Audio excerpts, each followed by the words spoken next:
I was halfway through explaining how the house ended up in my name again, when my son cut me off. He didn't raise his voice. Just raised his hand. "Mom," he said, like I was some distant woman. "Please. Just stop talking." I looked at him. Then at the girl beside him, her lips pressed tight, her hands folded on her designer purse. I closed the folder in front of me. That's fine, I thought. The judge can talk now. A faded blue folder trembling in her lap. The house creaked the same way every morning.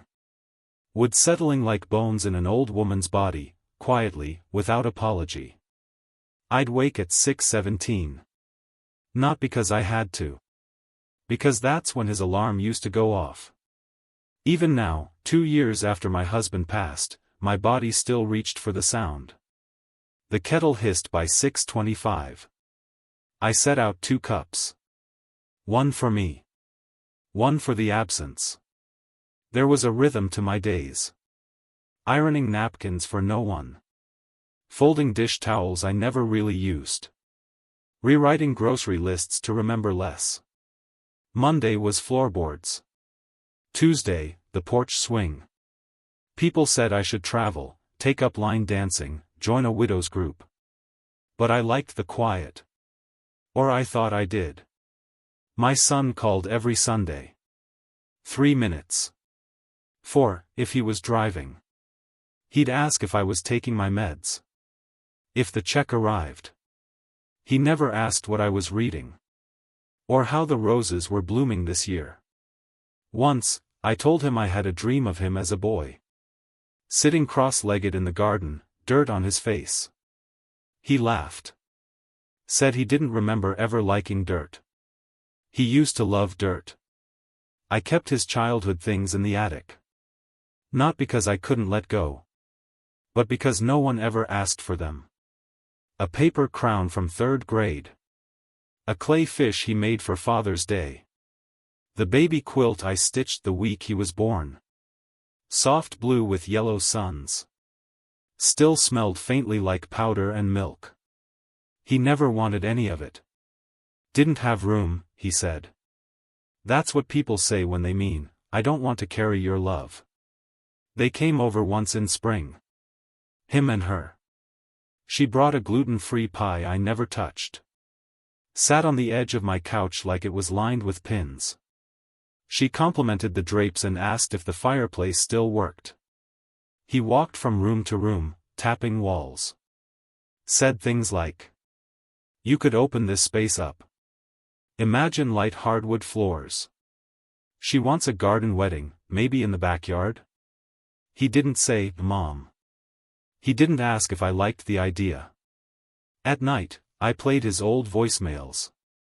The ones from years ago, back when he still called me Ma. I'd play them low, like secrets. Then turn them off before the part where he hung up too fast. The photo of him and his father, the one in the brown frame, used to sit on the mantel. One day I moved it to the hallway.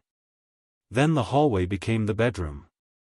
Now it's in the drawer, beneath old socks and unopened Christmas cards. Every spring, I'd prune the roses. We planted them together, him and I. When he was 7, and said red was his favorite color. Because it looked like fire. Last spring, I asked if he remembered that. He said, "I think you're mixing me up with Dad." I wasn't. There was a knock one Thursday. I opened the door and no one was there. Just a package on the step, a fancy binder, gold lettering. Inside, brochures, floor plans, a renovation company's logo. A sticky note, just an idea. "Love you." His handwriting had changed. Sharper. Straighter. Like it had learned how to lie. That night I ate on the porch. Chicken, cold. A single wine glass. I watched the wind pull at the tree limbs. Like they were reaching for something just out of frame. My husband used to sit in that chair beside me. He'd hum old country songs out of tune. Once, He kissed my hand just because the light hit my face right. That was the kind of silence I liked. Now the silence just sounded like waiting. The next morning, I cleaned the baseboards. Found a penny wedged into the corner. 1993, the year my son was born. I held it in my palm, warm from the vacuum motor. Tossed it in the jar by the sink. The one labeled, just in case. I was never truly lonely. Just quietly replaced. It started with a draft. A thin whisper of cold air pulling through the hallway. I was dusting the radiator near the stairs. And when I reached behind it, my fingers brushed something stiff. An envelope. Unopened. Not addressed to me. My son's name. But my address. No return sender. Thick paper, the kind legal offices use when they want you to feel small. I shouldn't have opened it. But I did. Inside. Draft transfer agreement. My house. My name. His name. And a third name I didn't recognize. Under, joint ownership with rights of survivorship. And next to it, in the space where a signature should have been, a perfect, practiced version of my own. My chest didn't heave. I didn't scream. I didn't even blink. I folded the letter back up slowly, like it might shatter. Put it back in the envelope. Tucked it into the junk drawer between old batteries and rubber bands. Then I made tea. Later that evening, I sat on the porch swing with my laptop. I hadn't used Facebook in weeks. But something told me to look. To search. Her name. It was the first photo that did it. The two of them standing in front of a White House. My house. With a "coming soon" banner behind them. Her hand on his chest. His hand on her belly. Caption. New chapter.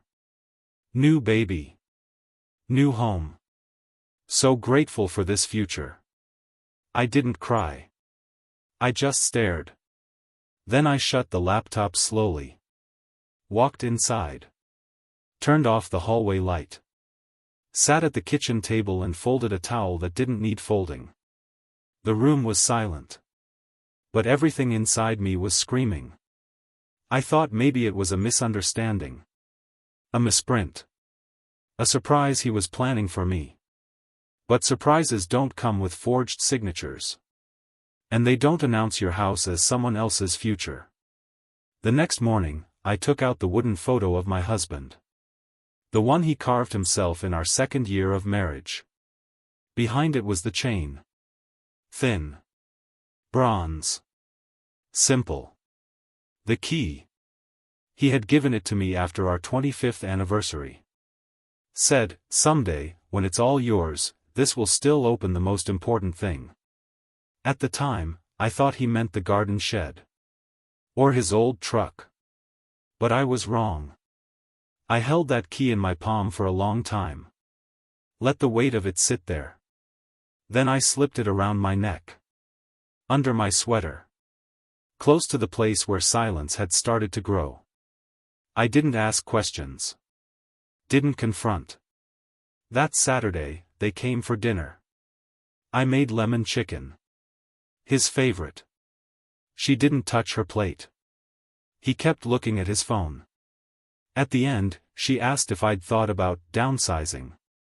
I nodded. Said I was always open to change. When they left, I stood at the window. Watched them walk to their car. He didn't look back. Not even once. The next day, I took the envelope from the drawer. Put it under the brass lamp in the den. Sat in the chair no one used. Stared at the forged version of myself. How neat it was. How practiced. How easy it must have been for him to copy me. After all, he'd been learning from me his whole life. That night, I didn't sleep. I laid in bed and counted every creak of the house. Each one a voice I used to trust. Each one now suspect. By morning, something inside me had shifted. Not broken. Not snapped. Just shifted. Like a door that had never quite closed. Finally clicked into place. Worn beneath her sweater, hidden from everyone but present in every scene now. Never explained aloud to anyone yet, still tucked away in her private space. It didn't happen all at once. None of it ever does. It came like dust on glass. Slow, quiet, easy to ignore. Until the day you finally see the outline of your own absence. The first time was the casserole. Easter dinner. I made the green bean dish he used to beg for in high school. 4 cheeses. Crispy onions. Fresh thyme. I brought it warm, in the blue ceramic. The one with the crack down the handle. The one he once called magic. They had catered. Didn't want to trouble you, Mom. It's just easier with dietary stuff. She smiled like she meant it. He didn't touch the dish. It sat on the corner of the counter until the end of the night. Then they handed it back, cold, untouched, still covered in foil. On my birthday, he sent a text. No call. No card. Just. Happy B-Day. Hope it's relaxing. No mention of the cake I used to make him every year. No memory of the time we danced to Ella Fitzgerald in the kitchen. Both of us in socks, slipping on flour. I bought a small rocking chair when I found out she was pregnant. Painted it white. Sewed a cushion. Wrapped it in soft cloth and placed it in the back room. When I showed him, he blinked twice and said, "Oh. She already ordered a glider. No thank you. No, maybe we'll use it for the porch." Just a passing glance before he moved on to something else. He used to call me his anchor. When his dad died, I was the one he called every night for a month. Now when I called, he texted back. In a meeting. Can I call later? Later never came. She once handed back a sweater I gave her, still folded, tag attached.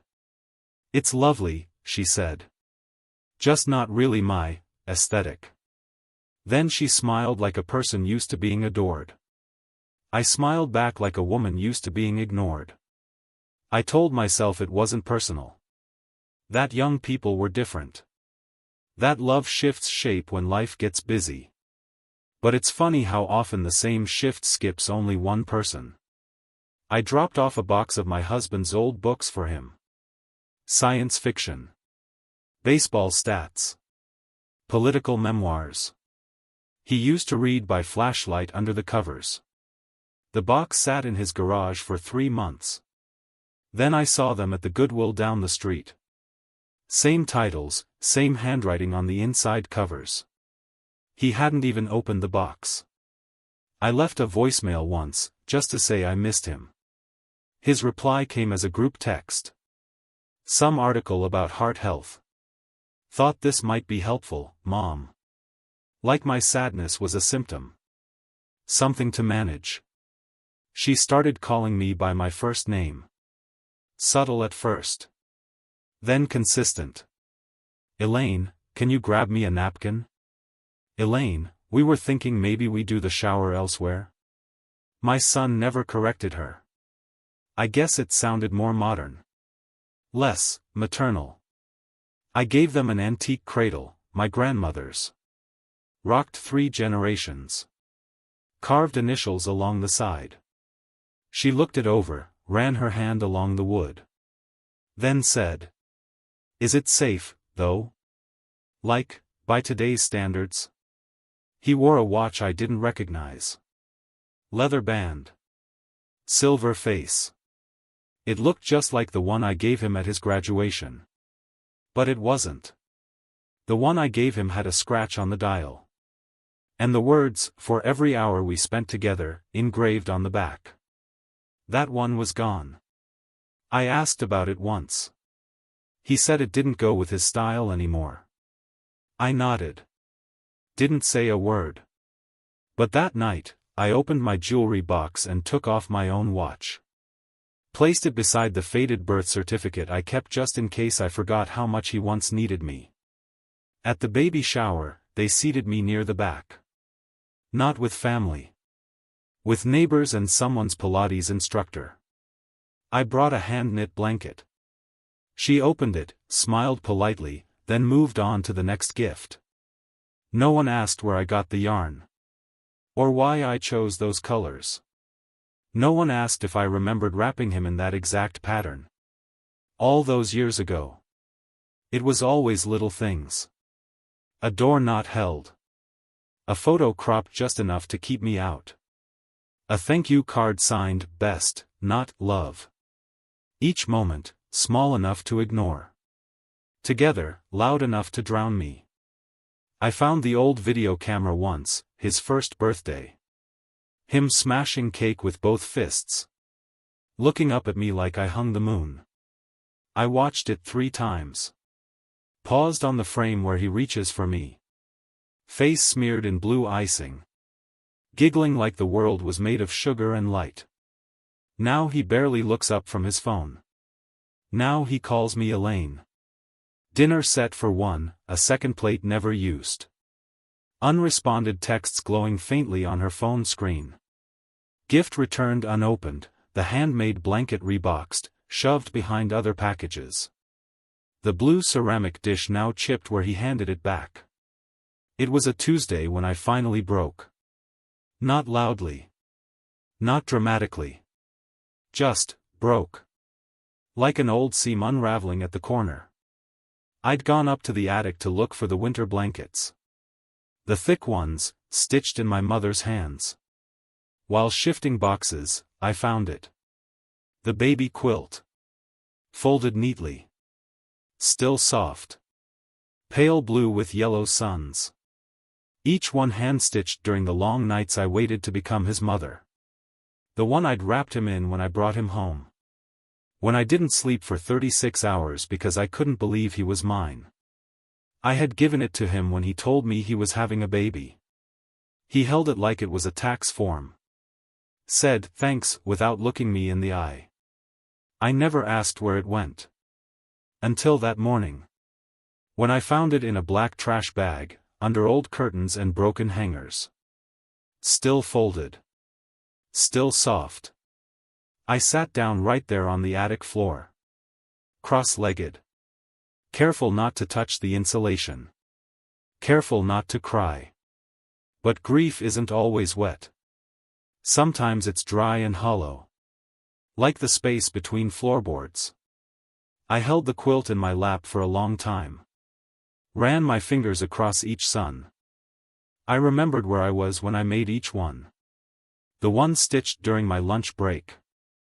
The one I redid 3 times because it didn't feel perfect enough for him. The one I finished on the night his father came home with flowers. Just because I was tired. I walked downstairs slowly. Carrying the quilt like something fragile. Turned off the radio. Pulled the plug from the lamp. Sat in the armchair I used to read him stories from. The one he once called the Queen's chair.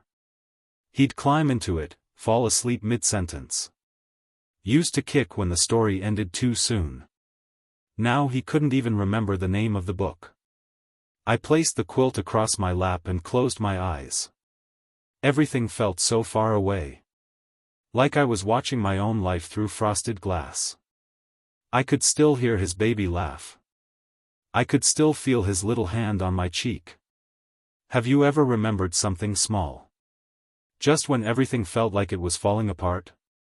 That night, I made dinner. Enough for 2. Habit, I guess.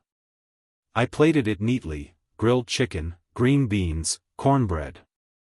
Poured 1 glass of wine. Left the second one empty. The empty glass felt louder than the radio. Louder than the silence. Louder than the scream I wouldn't let out. I cleaned the plate. Then I took the blue ceramic casserole dish. The one they gave back, untouched. And placed it in a box labeled, donate. Not because I didn't want it. but because I needed the space. I found the graduation photo in the bottom drawer. The one where I'm kissing his cheek and he's rolling his eyes. But still smiling. He kept that photo in his college dorm. Now it sat beneath expired coupons and a broken flashlight. I almost put it back. Then I didn't. The next day, I opened his old closet. It still smelled like him. Still had the model cars he never finished building. The science fair ribbon he once cried over because it was only second place. I touched the sleeve of his old denim jacket. The one I patched twice without him noticing. Hung it back gently. And whispered. I remember everything you've forgotten. I looked at myself in the mirror that night. Really looked. Gray at the temples now. Lips pressed too tightly together. Eyes tired, but not soft. Not anymore. I picked up my phone. Scrolled through old voicemails. His voice, younger, warmer. Ma, I'm sorry I missed you. Just wanted to say I love you. I played it twice. Then deleted it. Not out of anger. Just clarity. I opened the junk drawer. The forged signature letter was still there. The brass lamp above it flickered once. Almost like a nod. I folded the letter. This time, I didn't put it back. I opened the wooden chest at the foot of my bed. Found my wedding ring box. The ring wasn't in its slot. I found it later in the bathroom drawer. Tangled in rubber bands. Tarnished. Like it had been forgotten, even by me. I sat on the edge of the tub and held the ring. I remembered the day he asked me to marry him. In a field behind his father's barn. We had no money. No certainty. But he looked at me like I was the whole map. That version of love didn't live here anymore. Not in this house. Not in these walls. Not even in our son. I walked out to the porch. Sat in the chair no one else sat in. Watched the sky turn to ash. Held the quilt. Held the ring. Held myself. One-word lines. Empty. Forgotten. Perfect. The baby quilt, once sacred, now tossed in trash, recovered, folded, and claimed again. The wedding ring, lost in a drawer, now a symbol of what love once was. I didn't scream. Didn't throw anything. Didn't call him. Didn't demand an apology. I just started moving things. Quietly. Carefully. One by one. It began with the deed. The one I kept in a metal box under my bed. Still in the original envelope, still labeled in my husband's handwriting. House, Elaine's. Always. I took it out one morning before sunrise. Laid it flat on the kitchen table. Smoothed the corners like pressing linen. Then I called a lawyer. A different one. One who didn't know my son. One who never called me Mom at the end of a sentence. By noon, I had my name restored. My ownership reinstated.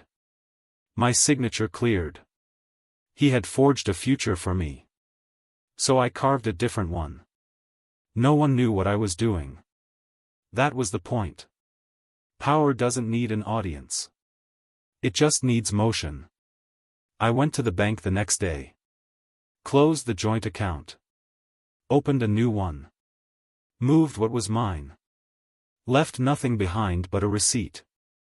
The teller asked if I wanted to notify the other party. I smiled. No. I think he'll figure it out. I found the engagement invitation in my mailbox. Ivory cardstock. Gold letters. Her name came first. Celebrating new beginnings, Alyssa and Daniel. Our future, together. No mention of me. No RSVP card. Just an address. A time. And a faint scent of her perfume. I placed it beside my tea. Read it once. Then slid it into the drawer with the spoons. Didn't tear it. Didn't burn it. Just forgot it. That afternoon, I walked to the shed. The lock didn't turn. He had changed it. I stood there, brass key in my hand, and listened to the wind move through the garden we planted together. Before they ever imagined it as their wedding aisle. I didn't knock. Didn't call. I turned. Walked back inside. Opened a cabinet. Took out the paperwork for the memory box my husband built. The one that had held his war medals. My wedding band. Our son's first tooth. I'd hidden it years ago. Now I had it rekeyed. Later that week, I visited the county office. Rewrote my will. Removed his name.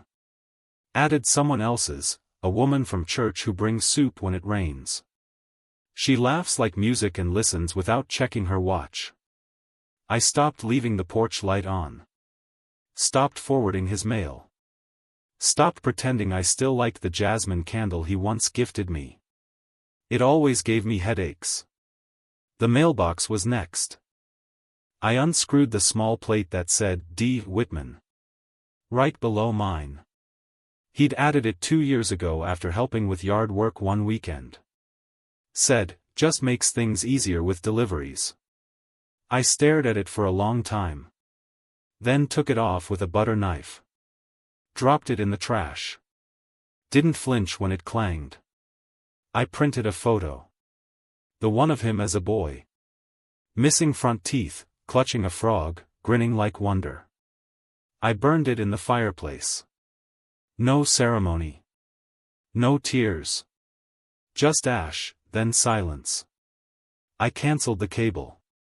Closed the streaming account he still used. Returned the baby books I bought for the nursery. Donated the antique cradle. Gave away the sweater she returned. And then, one evening, I did the smallest thing. I removed the voicemail from my favorites. Not even the whole thing. Just that one message. The one where he said, "Sorry I missed your call. Been swamped. I'll try to stop by soon." He never did. I deleted it. And for the first time in months, I heard the click of real silence. Not waiting. Not grieving. Just silence. And it was beautiful. I sat at the kitchen table. Brass key around my neck. Envelope sealed beside my teacup. Didn't cry. Didn't gloat. I felt like a quiet room with the windows open. Fresh air. No apology. I didn't slam the door. I just closed it. Finally. Unscrewing the nameplate from the mailbox. Burning the childhood photo, no dialogue, no explanation. Deleting one voicemail, the one that used to mean hope. Anger, but quiet. Not fury. Not rage. Just clarity wrapped in grace. Have you ever stayed quiet just to keep the peace? And did that silence become the first real sound of your freedom? The call came on a Thursday morning. No warning. No name on the screen, just unknown. I almost didn't answer. I wish I hadn't. The voice on the other end was calm. Professional. "Mrs. Whitman, this is Margaret Sims with Franklin and Lang Law. We're following up on the probate filing made last month." I said nothing. She continued. "There seems to be some confusion about your mental fitness documentation." "My what?" She cleared her throat. "We received a preliminary affidavit submitted by your son, Mr. Daniel Whitman, claiming early signs of diminished capacity." The words sat there like ice cubes in my throat. Hard. Cold. Slow to melt. I asked her to repeat it. She did. Same tone. Same calmness. As if she wasn't telling me my child had quietly declared me unfit to handle my own life. She offered to send the document over. I told her I already knew what betrayal felt like. I didn't need it printed in ink. After I hung up, I sat very still. The brass key around my neck felt heavier than usual. I took it off. Held it in my palm. Let it leave a mark in my skin. I walked to the back room. Opened the bottom drawer of the old hutch. Pulled out the memory box. The one with the rekeyed lock. The one my husband built from cedar on a summer weekend, while our son painted rocks in the driveway. I unlocked it with the key. Inside, our marriage license. My father's pocket watch. A pressed flower from our anniversary. One yellowed paper napkin with, "I love you," written in his hand. And a folded letter in my son's handwriting. I'd forgotten the letter. It was dated 12 years ago. He had just graduated. Written in blue ink. "You always believed in me, Mom. Even when I didn't. I hope I make you proud." I read it 3 times. Once with steady breath. Once with shaking hands. And once with the kind of quiet grief that doesn't need sound. Then I went looking. I pulled out the envelope I'd saved, the one from behind the radiator. The fake transfer. My forged signature. And I laid it next to the betrayal I now held in my chest. He hadn't just lied. He hadn't just tried to take the house. He had tried to erase me. Not kill me. But make me invisible. The kind of betrayal that doesn't draw blood. Just steals breath. I drove to the law office. Didn't call ahead. Didn't brush my hair. I wanted to look tired. Used. Like the version of me he described on that form. Margaret Sims met me in the waiting room. Young. Blouse too tight. Smile too trained. She offered coffee. I declined. I said, "Can I see the affidavit?" She hesitated. Then slid a copy across the table. I read every word. All 2 pages. He had listed moments. My misplacing keys. Calling a neighbor twice in one day. Forgetting the name of his fiancée's cousin at the baby shower. He called them indicators. He called my independence concerning. He called me a liability. I looked at the signature. Firm. Confident. Just like the forged one on the house papers. On the last page, he wrote, "I'm only trying to protect my mother from herself." That line broke something I didn't know was still holding. He wasn't protecting me. He was preserving an image of himself. One where I became the problem. So he could be the solution. I walked out without another word. Didn't take the paper. Didn't take the coffee. Didn't leave a thank you. At home, I sat at the dining table. Pulled out the framed photo of the 3 of us from years ago. Him, me, his father at the beach. He was 9. Covered in sand. Smiling like the ocean belonged to us. I took it out of the frame. Kept the photo. Threw away the frame. I thought about the brass key. What it used to open.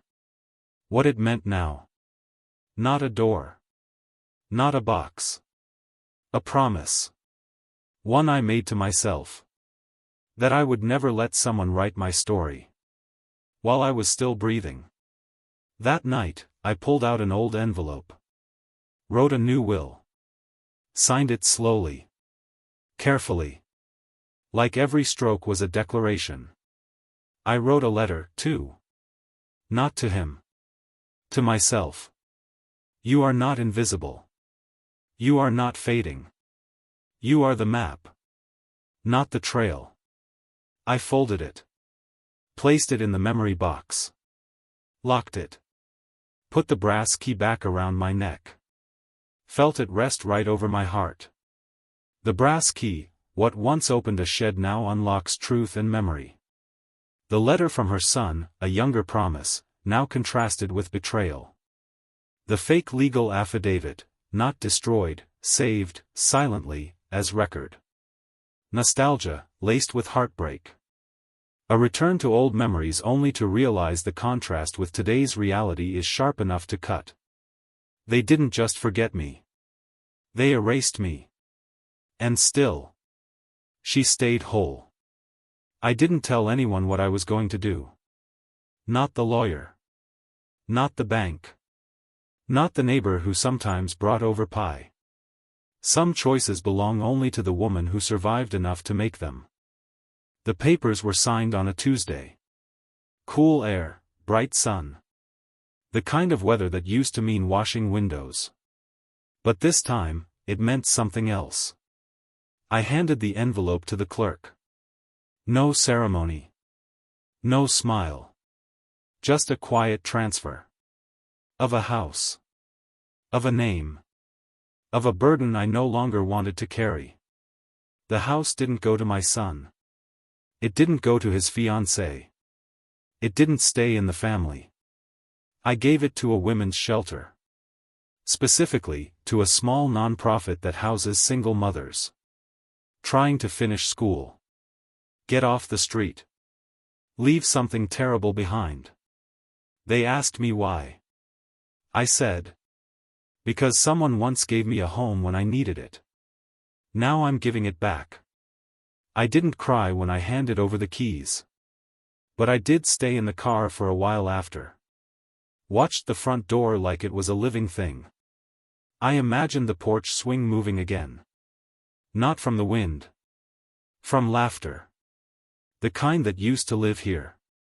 I left behind the rocking chair. The one I painted white. The one that didn't match their registry. I placed the baby quilt on it. Folded. Clean. It belonged to someone else now. Someone who'd know its warmth. Who wouldn't throw it in a bag marked, donate. That night, I walked through the garden one last time. The roses had bloomed, unexpectedly. One final flourish before the season turned. I whispered a thank you to the soil. To the hands that helped plant it. To the silence that grew with me. Then I dug a hole near the back fence. And planted wildflower seeds. The kind that come back every spring. Even when no one tends to them.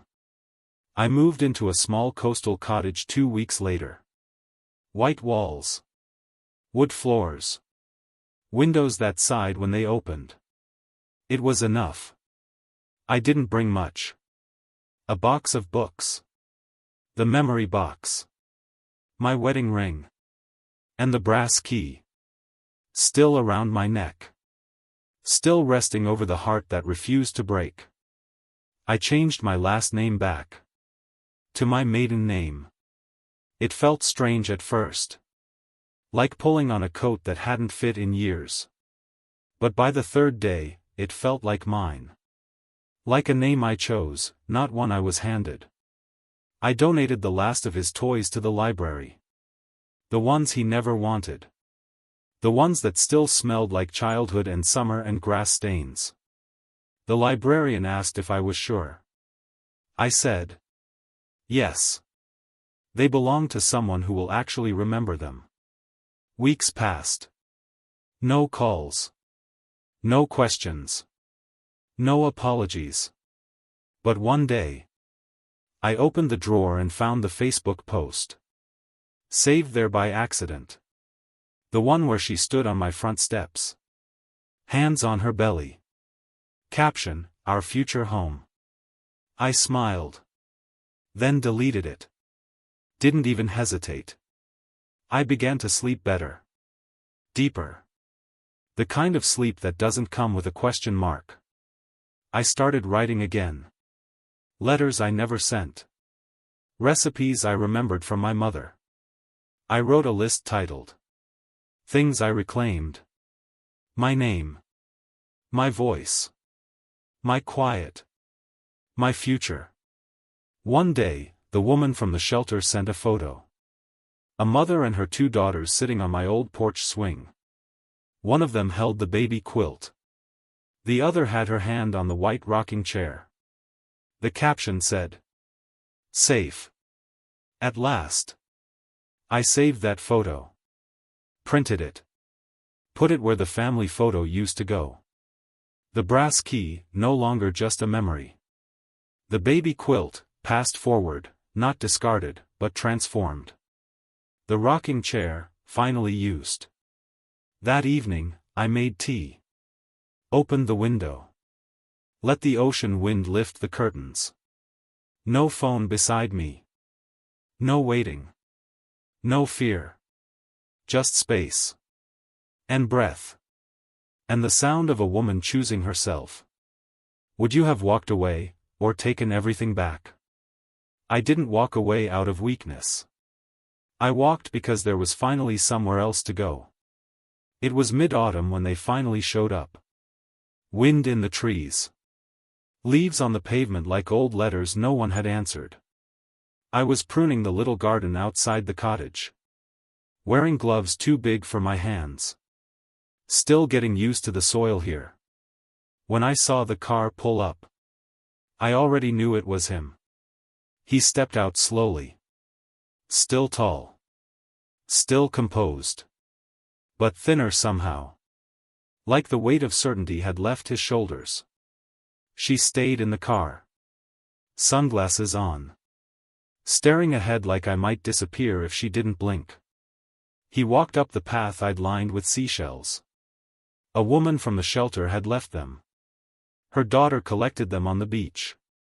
He stopped at the gate. Didn't open it. Just stood there, holding something.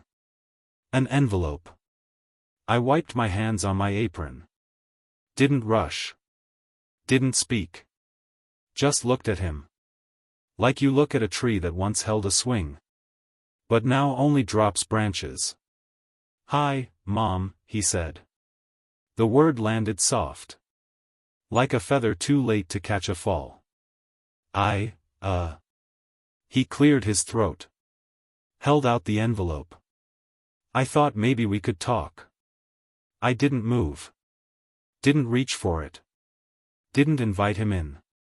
The silence stretched between us like a table that no one sets anymore.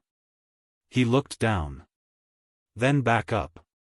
There were misunderstandings. I didn't mean to hurt you. I nodded.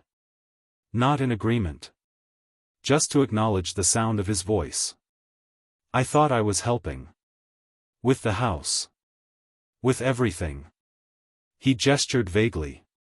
Like betrayal was a fog he couldn't quite point to. "You gave it away?" he asked, voice quieter now. I said nothing. Let him ask a question he already knew the answer to. She was upset. Said it was unfair. That you didn't even talk to us first. I tilted my head. "You told me to stop talking," I said. Finally. My voice calm. Even. Like I was narrating someone else's story now. And maybe I was. He stepped back a little. Like the words hit harder than he'd expected. I didn't flinch. Didn't soften. "I made mistakes," he said. "I know that now." Behind him, she opened the car door. Stepped out. Arms crossed. Still beautiful. Still cold. "We were trying to build a life," she said. "As a family." I looked at her. Then at him. "You built something," I said. "You just didn't notice who you built it over." He looked away. Like a boy again. Ashamed, but not sure what for. "I didn't know how to fix it," he murmured. I looked at the garden. "You don't fix things by pretending they weren't broken." He reached out. Like he wanted to hug me. Like he remembered how once. That was enough. But he stopped halfway. Let his hand fall. For a moment, I almost said something kind. Almost reached back. Because that's what mothers do, right? Reach. Even when the hand that hurt them comes from their own blood. But then I remembered the forged signature. The fake affidavit. The baby quilt in the trash. And I remembered who I was. Not bitter. Not angry. Just done.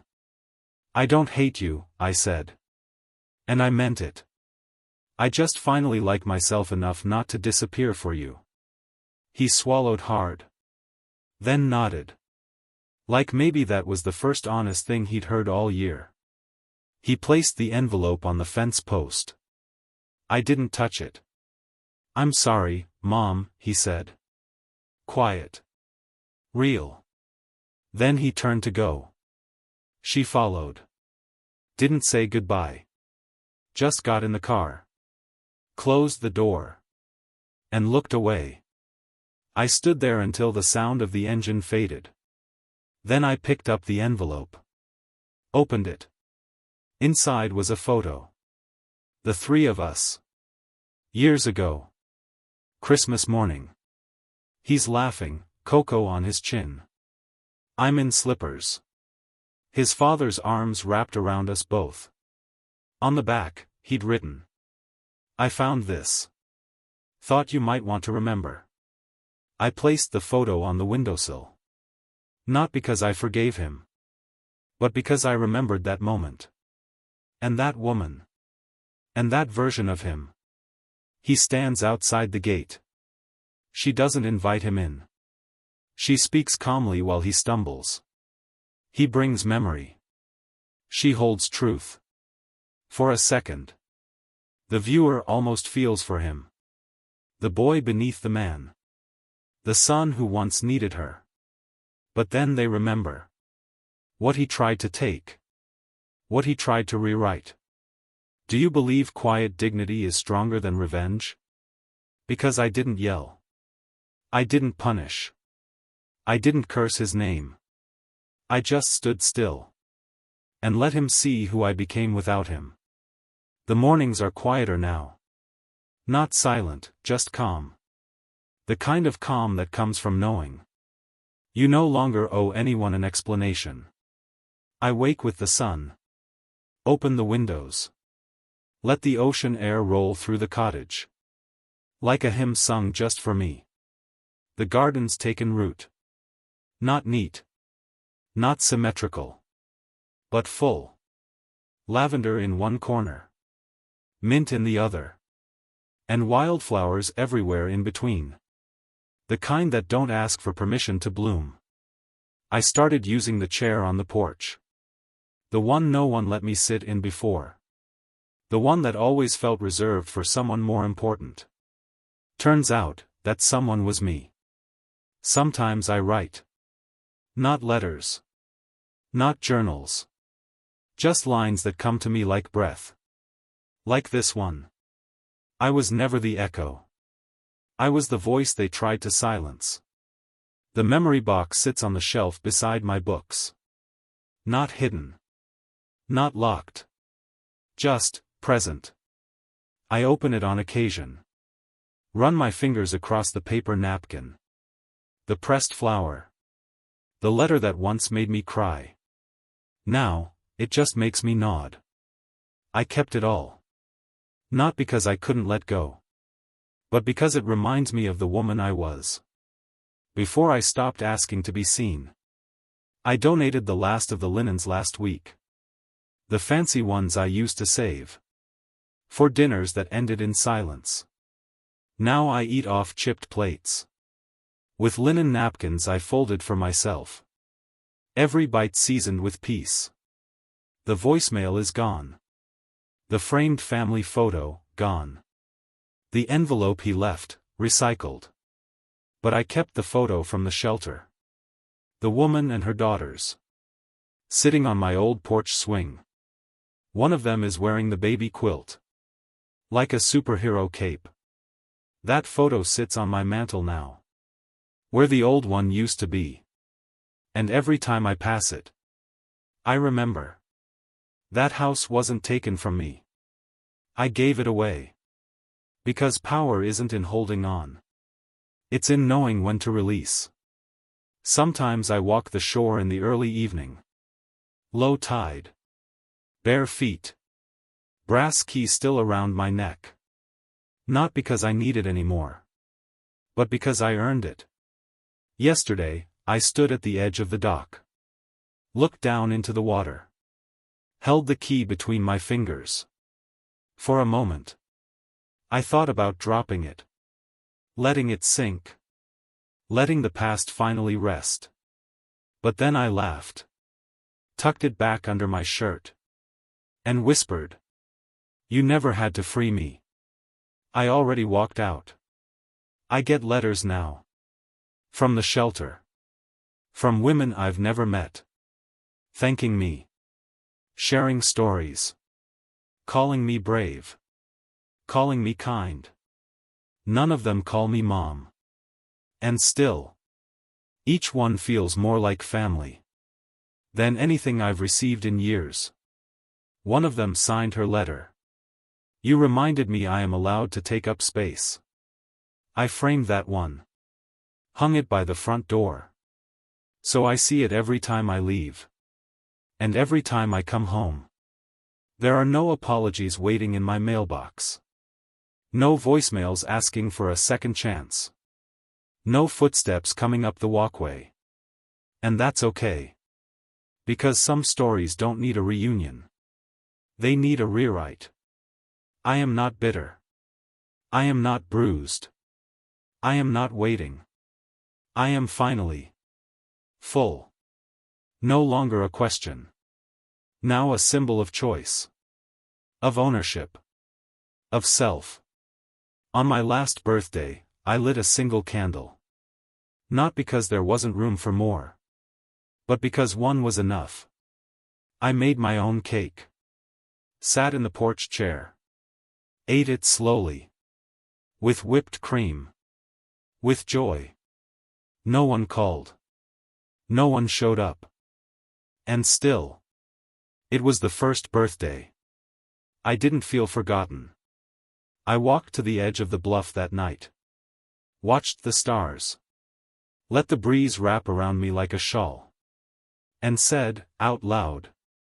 I was never asking to be loved the way they loved me.